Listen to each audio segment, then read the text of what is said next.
want your edits to make people go. But when you render your video and play it back, you can feel something is missing. You can't quite name it until someone else's video pops up and it hits so hard. Yeah, that's not luck. They use one trick that takes an animation from plain to addicting. In this video, we're going way deeper than the basic stuff. We will uncover the right way to apply textures, break down some key effects, and blend it all together into videos so good your viewers won't dare look away. But first, let's take a step back. Why does all of this even matter? Well, think of it like this. Let's say you're a chef and you've made the best meal of your life. If you just throw it on a plate with no care, it won't impress anyone. But if you present it well, now it's a whole new experience. And in video editing, it's the same. Our presentation is what you do after animating a scene that makes it look premium. Video editors refer to this as post-processing, or stylization as some like to call it. So if you want to learn how to take your scenes from plain to beautiful, from boring to addicting, and from basic to premium, then make sure not to skip any steps, because they are all crucial.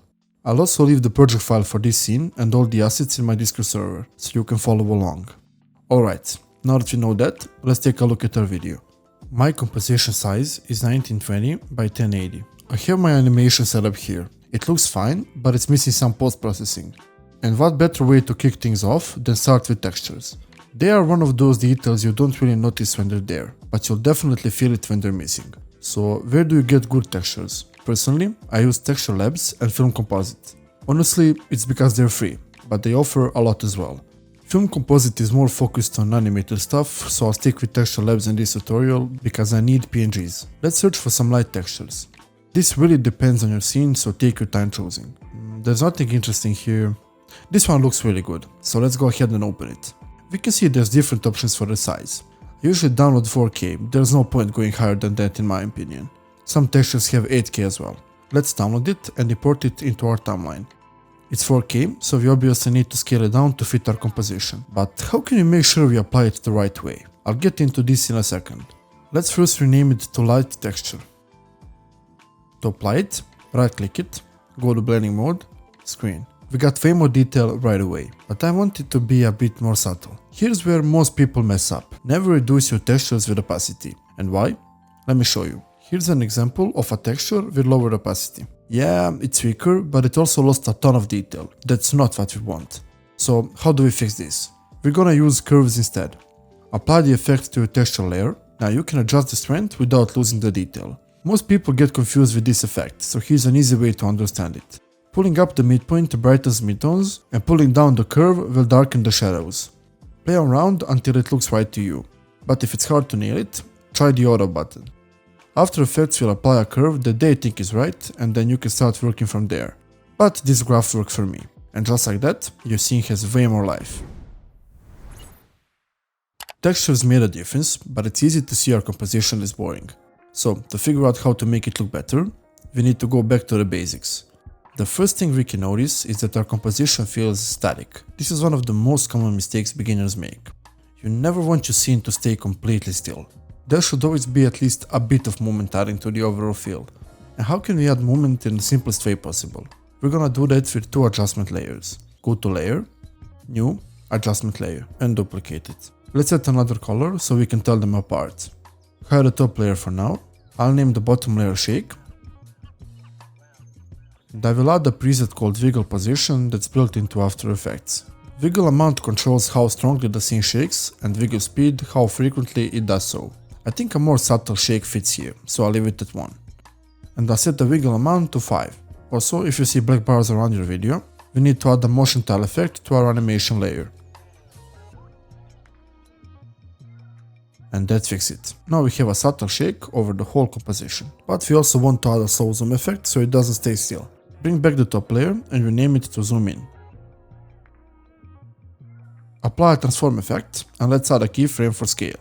Set the keyframe at the beginning, then move at the end and set another one. Increase the scale to around 105 or 110 depending on how long your scene is. I'll go with 110 since we need a lot of moment in this scene. If you want to zoom out, then just reverse these values. And remember, don't overdo it, since if it's too fast, it will look distracting. Just a little is enough. By the way, since we will be adding a lot of layers throughout this tutorial, it can be hard to remember them all. So let's say, if you want to reuse this setup across other projects or scenes, copying everything manually can be difficult. That's why we created a completely free After Effects script that lets you save and reuse your scene setup across projects. I'll leave the download link in our Discord as well. Alright, now we're getting into effects. This is where things start to get fun. One thing you'll see in a lot of modern motion design is lens distortion. It gives you a scene that slightly perfection that feels way more cinematic. So how can we copy that effect step by step? First are two adjustment layers by going to Layer, New Adjustment Layer. Let's label them to a different color as well. And let's hide the top one for now. Rename the bottom layer to Blur Mask and apply Gaussian Blur. Increase it to around 25 and leave other settings as they are. Now we will create a mask that blurs the edges. To do that, let's select the Shape tool and click Q twice to navigate to the Ellipse tool. Now select the adjustment layer and draw an ellipse over your scene. Our scene is blurred now, but obviously the wrong way. To fix that, let's go to the mask options below. We want to make sure inverted is selected so that only the edges are affected. And also, we need to smooth it out so it doesn't have this hard blur line. We'll expand the mask settings and increase the feather to around 75. Now that's a lot better. Let's bring back the top layer, rename it to Lens Distortion, and then apply optics compensation on it. This will give us that fisheye effect. Set the field of view to 30 and check Reverse Lens Distortion. You can leave the rest of the settings as they are. That looks great, but we can't forget the whole point of a lens distortion in the first place. We use it to create a focus at the center. So how can we direct the viewer's eyes where we want? We'll do this easily with CC Vignette. It darkens the edges, helping pull focus towards the center. Adjust the intensity depending on your scene. I usually bring it down a little so it's not too heavy, but here I'll actually increase it to 130 because it's weak. And now, to finish the lens distortion, we'll add a subtle RGB. I like to use Universe's chromatic aberration from Red Giant's Universe plugin. But if you don't have that, no worries. You can get a similar effect using VR chromatic aberration that's built into After Effects. But let's go ahead and add the Universe version. There's a lot of settings here, but we're only gonna tweak a few. Let's put the distortion amount to 0.1, increase the scale by 0.04, decrease the radial blur to 0 and do the same with lens radius. And then let's put chromatic saturation to 0 to get this cool RGB. We can leave the rest as it is. Now we got this cool lens distortion. We nailed the lens distortion, but if you've ever seen top tier animations, you'll notice something that they almost always have. Lens flares and light flicker. So how do we get that look in our own edits? Honestly, it's just a few simple tricks. You can do this with overlays, but I personally prefer using effects so I can have more control. Start by creating another adjustment layer, label it with a different color, and rename it to Flare and Flicker. Then apply the built-in lens flare effect. Let's change the type to 105mm prime, and put the flare center to the top left to hide it. Now we have light from both sides. You can decrease the brightness or blend it with the original if you need to adjust it. I will increase this to around 65 to weaken it, and that looks good. To get flicker, let's add a glow effect. If you have deep glow, definitely use that, it's way better. But I will stick with the default glow for people that don't have deep glow.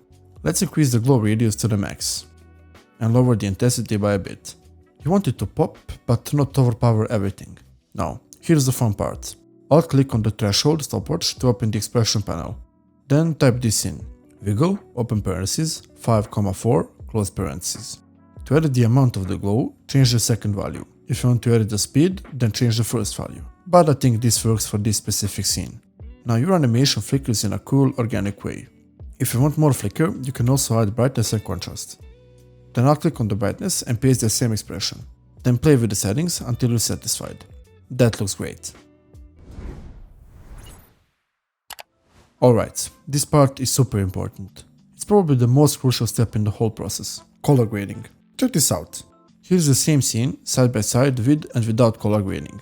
And here's one more. And another one. And the good news are, you can get this look in under 30 seconds with one awesome plugin. It's called Looks from Red Giant. Unfortunately, it's not free, so you need to do some research on your own on how to get it, but make sure to download it. So when you get the plugin, it can be kind of hard to navigate. How do we set it up? First, create an adjustment layer, label it a different color, and rename it to color grading. Then apply the effect to it. Let's click Edit to open the plugin. Now, you got access to a huge library of presets. Every scene is different, so you want to test out a different preset every time as well. You can hover the preset to get a preview. There are a ton of great ones, but it's honestly hard to pick. I think this looks fine, so I'll go with it. Now that it's applied, let's adjust a few settings. If you want a preview on how a scene looks without a certain effect, just hit this toggle button here to disable it. Let's delete the edge softness, because we already added a blur mask ourselves. Once you're happy with your adjustments, let's apply it. Sometimes the effect is a bit overpowering. I usually lower the strength by about 20 to 30% depending on the scene, but it actually turned out great in this one, so I will just leave it. Now let's finish it off with another plugin you must download. It's called Film Convert Nitrate. Again, do your own research on how to get this one too. Most people don't know about this plugin, but it's one of the best for color grading in After Effects. First I'll turn off the grain, and then I'll bump up the saturation to the max. We won't change any other settings, but there's a lot here. This looks really good. But now we need some noise. My go-to is Noise LHS Aura. I've tested a bunch of them in different scenes, and honestly, this one's been my favorite so far. Set the noise type to grain and play with the settings until you're satisfied. Each scene is different, but I have some noise here already as you can see, so I'll just bump everything to 1. Set it more if you need to. Also, make sure to set the noise animation speed to match your frame rate. Or if you want a different effect, then you can lower it, which I will do in this scene. And with that, we turn the flat, boring scene into something that feels cinematic and professional. If you are into video editing tutorials like this, we're uploading new content every week, so make sure you subscribe. And as always, we're sharing even more tips over on Instagram and X, so make sure to check those out as well.